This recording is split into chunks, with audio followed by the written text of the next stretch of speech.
far away. On the outskirts of known space, the thriving hubs of interstellar commerce and governance in a tiny human colony flourished and quite tranquilly tucked away on a luxuriant planet that the colonists had created a calm life, creating a community where families were able to reside without the issues that beset the remainder of the colony and galaxy was self-sufficient, including farms, workshops, and schools, items required for a basic but a happy life, as the settlers thought they were protected by the careful supervision of the Interspecies Galactic Council regulatory body that provided security as payment for years of fidelity. This settlement had only ever experienced harmony between Sarah, the settler's mother, had previously renowned for her skill on the battlefield. She had participated in an superior human task force, yet back then felt like a far-off recollection for Sarah, abandoned that life in the hopes of raising her son Ethan in an unaffected world. Little war. Ethan was intelligent and inquisitive, the focal point of Sarah's universe, and she spent her whole being making sure his security and contentment for Sarah's life. All she owned was in the colony. Imagined living a tranquil life, far from the chaos and bloodshed of her past, she has developed into a community leader admired for her courage and insight. Even though few were aware of her battles after fighting, the settlers had a strong bond. Feeling of satisfaction knowing that they're a remote area and the galaxy, the safeguards promised by the council would protect them from the threats that were there, they plowed the ground from beyond the stars. Grew up and held the conviction that they frequently discovered a haven in a galaxy, ripped apart by strife. Nobody, even Sarah, may have predicted the storm that was going to crash into their quiet existence without the knowledge of the settlements deep within the heart of the distant chambers of the Galactic Council. A secret agreement reached by the Council in search of to ensure harmony with the belligerent Dren had taken a choice that would destroy the inhabitants of the colony's lives. Dren were an aggressive extraterrestrial species well known for their desire for dominance and their cruel treatment of enslaved animals in return for governmental favors and in consent to maintain their expansionist aspirations that the Council had at bay. Disclosed in confidence the whereabouts of the human colony to the Council of the Children, thought that one sacrifice it was a little, far-off, unimportant colony. Cost of achieving peace in the larger galaxy to them, the local humans were expendable. The child did not spend time getting ready for their impending invasion on this isolated colony. People were merely kind, unarmed colonists who may supply important supplies, and the leaders of the Dren believed in slave labor, that the colony would succumb to ease minimal opposition, as they'd been informed by the Council, in which the colonists were helpless and their sole link to the external environment via the Cosmic Council's defense, which was now being withdrawn without their awareness. Of the settlers were unaware of the impending attack. Abruptly in the wee hours of the night, when the colony's skies grew gloomy as the arrival of the invaders, the Dren warships descended without thinking, bringing death and devastation. For the tranquil explosions in the settlement shook the countryside. Where homes and children had formerly played were quickly reduced to rubble. Minutes. The atmosphere was thick with the panicked shouts, the roar of abrupt explosions and extraterrestrial propulsion. Sarah was one of the users of energy weapons. Her old instincts kicked in first. When she initially heard the first exploding, she seized Ethan and fled, mind rushing in an attempt to make sense of it all, of the mayhem that was surrounding her. But not even elite training could have prepared her for the extent of the damage. The children would not stop mowing down everyone who attempted to repel the settlers, armed and untrained. They were incomparable to the extraterrestrial invaders amid the attack, leaving Ethan with serious injuries. He was hit by a shrapnel fragment as they attempted to escape, and Sarah sensed her heart break when she seen her son fall, his little frame drenched in blood. She felt a wave of anguish as she crouched by his side, her thoughts split between defending herself and preserving her child. But prior to her acting, they were encircled by weary soldiers wearing a violence with which she was all too acquainted. Ethan and Sarah were dragged by the aliens, taken into custody alongside the other survivors of the formerly prosperous colony. Was ruinous now. The Dren stole what they desired: supplies, technology, and the majority of everyone who survived. Even Sarah and her severely hurt son were led away, similar placing livestock into transport ships. That the children had no mercy in their eyes. Troops. The invasion had happened quickly and decisive, allowing no opportunity for opposition now. The colonists were slaves bound to be brought to child labor camps to perform their assailants, while Sarah sat in the cargo ship's blackness while cradling her mind, her wounded son in her arms, thinking they would survive as they raced. The destruction she had seen was overwhelming. Yet she didn't lose focus on Ethan, was aware that his time was limited. His wounds were serious, and if he received no medical care in a timely manner, would not allow it to become their reality. As things started to become more dire, there would be of no assistance from the Galactic Council. They had been deceived and left behind by the same organization that had pledged to safeguard them. But Sarah wasn't the kind to abandon her military education had taught her how to endure the worst circumstances, and now that her son is dead, she would hang in the balance. To keep him alive, no matter what the Dren might have taken them prisoner. But they had had no notion who Sarah was dealing with was a unique settler, not just a soldier. And she was going to turn into the Dren slave is their worst nightmare. The camp was a cruel and merciless place.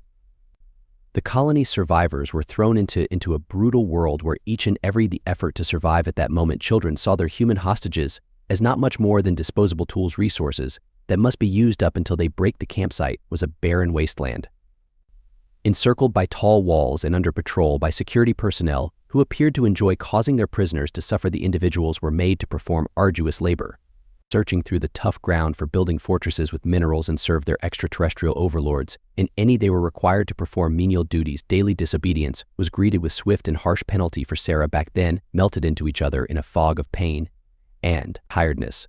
But her main focus was not on the work or the surroundings. Overall, she was concerned about her kid Ethan, growing worse without medical attention, and the infection had gotten so bad that his survival appeared to be a far-off dream. The temporary bandages that Sarah had placed were insufficient to halt the spread of infection, and the absence of medical assistance arriving from the children they watched. People are sick and disposable. The child was worthless to them in the slightest. They appeared to be nearly amused by Sarah's frantic efforts to preserve his life. The other human prisoners had given up and had a broken spirit.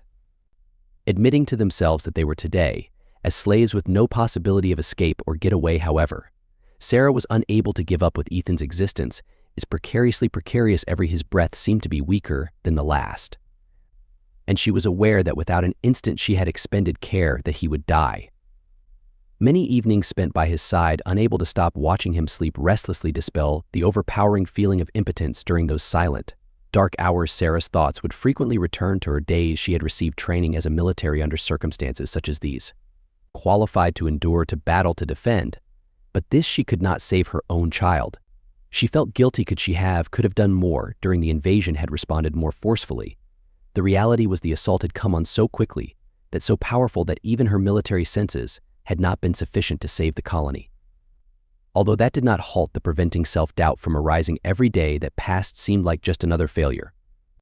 Just another squandered chance to safeguard the individuals she loved most. She was crushed by the weight of that failure, but not quite as much as seeing her son disappearing with every second that goes by. Day as Ethan's health deteriorated, Sarah's despair increased. She had attempted doing everything she could to keep him steady. Although his fever wasn't reduced enough, furious, his breathing became labored, and she could watch his life ebbing away from him. Her cries were disregarded by the Dren guards. Assistance. When she had initially come to them laughing, they had begged for medical aid. With her face, they saw no reason to waste time. Resources on a human child who was dying. Brutality was ceaseless, and they appeared nearly delighted to see Sarah suffer. Was getting low on time. She was aware that if she waited to act, Ethan would disappear. The agonizing thought of losing him was there, and the terror tore at her every second. However, another worry followed by that one. Something that had been steadily developing within her since the invasion day. Anger initially burned slowly, seething fury that she'd made an effort to repress. But as she confronted the sudden death of her kid, that infuriated started to overflow. She had been a soldier who had been taught to defend in battle, and if the children believed they could shatter, they were mistaken to take her son. Sarah sat in the moments before dawn. Something stands behind Ethan's fragile body. Something broke inside her, preventing her from able to hold off on hoping for a miracle that would never occur. The survival of her son rested on her, and she would not abandon him despite his inability. Had burdened her for such a long time was replaced with an unwavering, ferocious fury. She had evolved beyond being a mother to become a warrior. Was unaware of what the children was approaching them. The choice was made: her run away and come to her rescue. Her son, regardless of the training's expense she had hidden deep inside herself, started to reveal each lesson and each ability she had gained knowledge by serving in the military. Recovering, her thoughts whirled with tactical schemes that outlined how she would outsmart the guards assigned to the Dren. She would manage to escape the camp. Was no longer considering herself the sole focus, was rescuing Ethan from this living hellhole. Sarah started to observe the guards more intently and make notes assigned shifts, patrol routes. And she identified their areas of weakness in camp in her thoughts, seeing possibilities, routes of escape, and locations where she could assemble supplies she would require: weapons, food, and medical supplies, among other things that the children stored inside their facilities for storage. But she wasn't distracted. She had already seen worse odds and made it through this period. Would not be distinct. The transition from hopelessness to stark. Sarah had lost her resolve. She let herself get lost in despair. She was intently motivated by a one-on-one objective to save her son. The Dren had committed a deadly error. They undervalued her and thought she was simply another shattered prisoner. But as silently, she plotted her next move with them. We're going to see the wrath of a mother who is losing everything. Sarah's internal fire had ceased to simmer. It was an engulfing fire, and shortly it would devour whatever that stood in its way. In the dark of night, Sarah took action. All the muscles in her body tensed up. Sensations intensified when she fell out of the basic detention facility where she and Ethan had been monitoring her actions, and exact silence refined over many years instructing the child guards had increased, obliging and accepting the human captives, broken and unable to resist. But Sarah had changed. She had stopped the female visitor to the colony. She was a soldier once more, searching for peace. Predator, the first guard in her element, didn't even saw her approaching. Swift and deliberate steps, she led him down, quite a deadly blow to the throat. Then a quick disablement. Swiftly, she gathered his weapon and energy gun and proceeded to the following. Each guard that got in her path was overthrown. With the same lethal effectiveness as her, all of my military reflexes were returned. And there was no second guessing or hesitancy, assuming she was in charge of her son's life, the capacity to act swiftly and decisively, and she had no intention of disappointing him as she sliced through the alien's ranks. Guards, Sarah's rage started to radiate. Her attacks were without compassion. Hesitancy and pressing, these were the creatures that had seized all from her, for which they would use their lives. Her concentration was directed by an only goal of ensuring her son's survival plus retribution for her people. Extra weaponry was taken from the fallen guards, stealing her supplies could bear.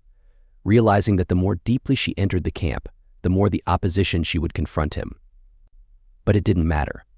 Her internal fury grew more intense with each step, which strengthened her resolve. With Ethan just hanging on to her side, Sarah, alert but alive, made her way through the camp, clearing, removing any foreign obstructions. Her movements were flowing in their way. Strategies deadly, she liberated other humans along the way. Prisoners, armed them with the weapons she had gathered from trash them to her, because of the former camp appeared unbreakable, was suddenly in disarray, and it was all a result of a single mother, who resisted allowing her son to perish as the captives rebelled after her example.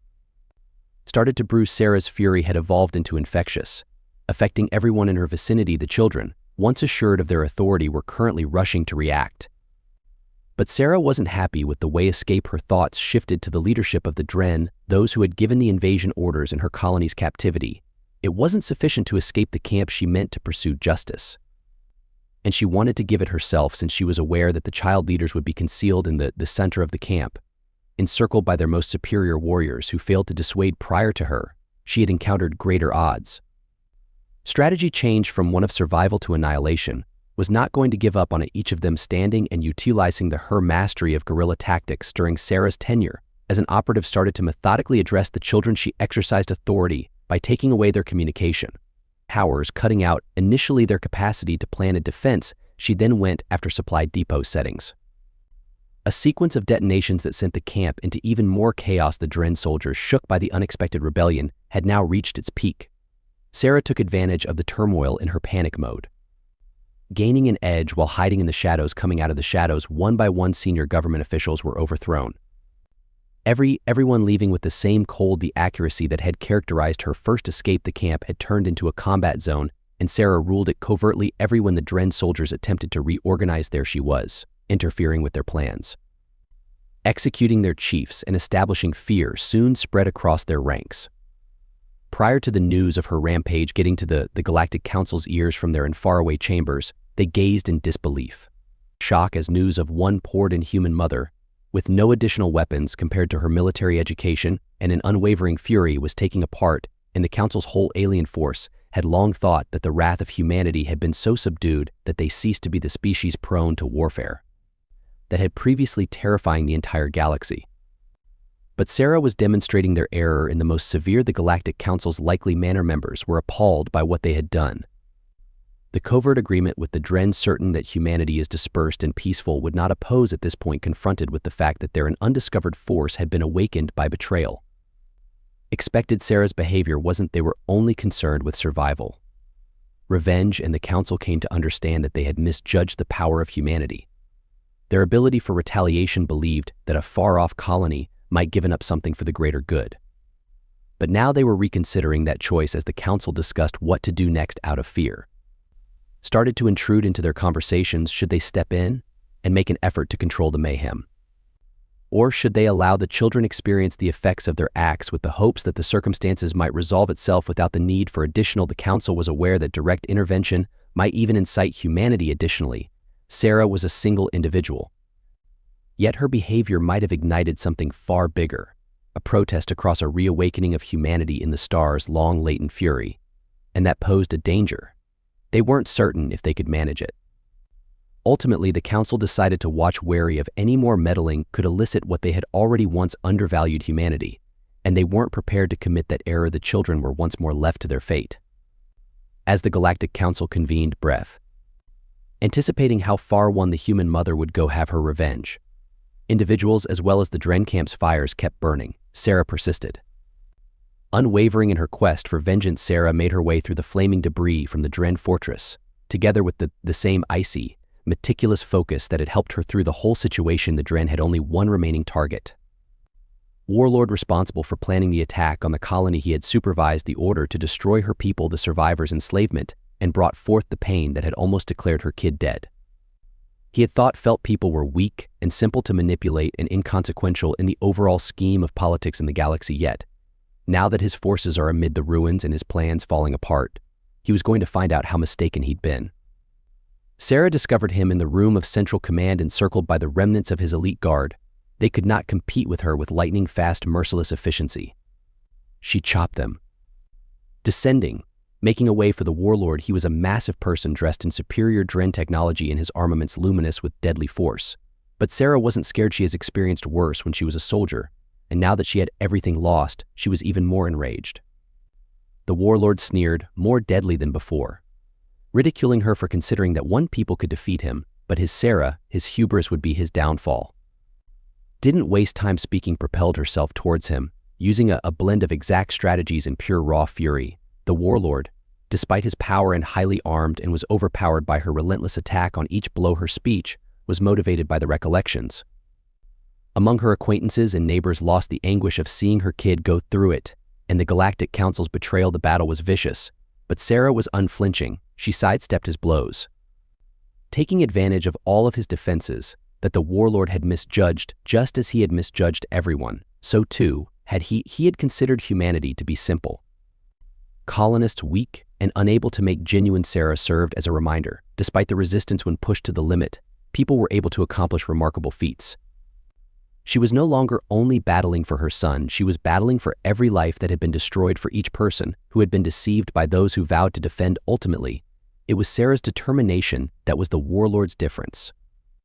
Even with his advanced technology, he couldn't compare to the utter will and rage that gave her one last fatal, terrible hit Sarah delivered to him, his weapon dropping from his knee's hand, as he found it difficult to understand how nobody had surpassed him as she provided the fatal blow. But it wasn't simply the warlord's demise, it was the moment the Dren's hold on her broke.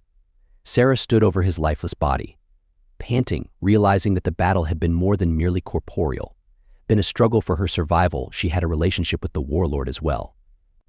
Dead, the remnants of the Dren soldiers started to news of his passing disseminated swiftly.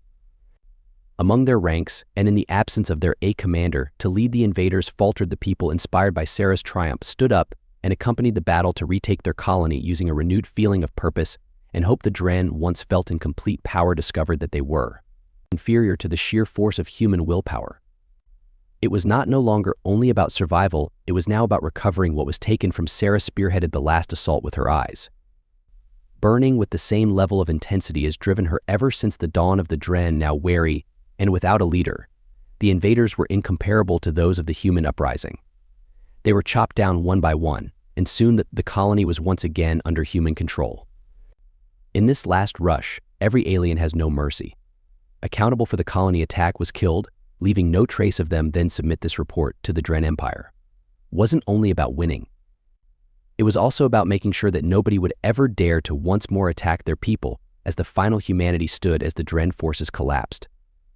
Triumphantly observing the Galactic Council from a distance had to make a calculation with the fallout from their betrayal. They had thought that the offering of one colony was a modest price to pay for that desired peace. But what they were seeing right now, the whole measure of mankind's fury of Sarah's behavior caught on fire. Then the council members discovered themselves in a precarious situation. They had produced an uncontrollable storm. Command and human fear retaliation started to seep into their sentiments following the conflict. Sarah started with the remaining colonists. The drawn-out procedure of healing the wounds, a long history of the invasion, and many had been destroyed. But the colony would recover stronger and more together than ever before. Prior to the Galactic Council being shook by the incidents, extended an official apology to mankind. But the harm had already been done. The betrayal by the Council would not be overlooked. And even though the apology was acknowledged, the trust on the surface between the human race and the other races of the galaxy had been permanently broken. Sarah's name became legend, rather than not only on Earth but also around the galaxy. Stories of her retaliation, of how one mother has destroyed a whole alien force to save her kid and her widely dispersed people, and far. Her deeds became emblematic of the tenacity, resilience, and ability to become furious when pushed too far. The galaxy was now aware that although mankind may work towards harmony, there was a boundary threshold. Once crossed, would incite fury unlike any other time at the Galactic Council, completely conscious of the potential of humanity of exercising caution in the years that after they had personally observed what transpired when they turned on the incorrect species. As humanity once believed the galaxy had seen from Be Tamed that they were still a formidable opponent, and as Sarah and the settlers restored their lives throughout the remaining galaxy, would always remember the lesson. They knew that people would give up at nothing to safeguard their own.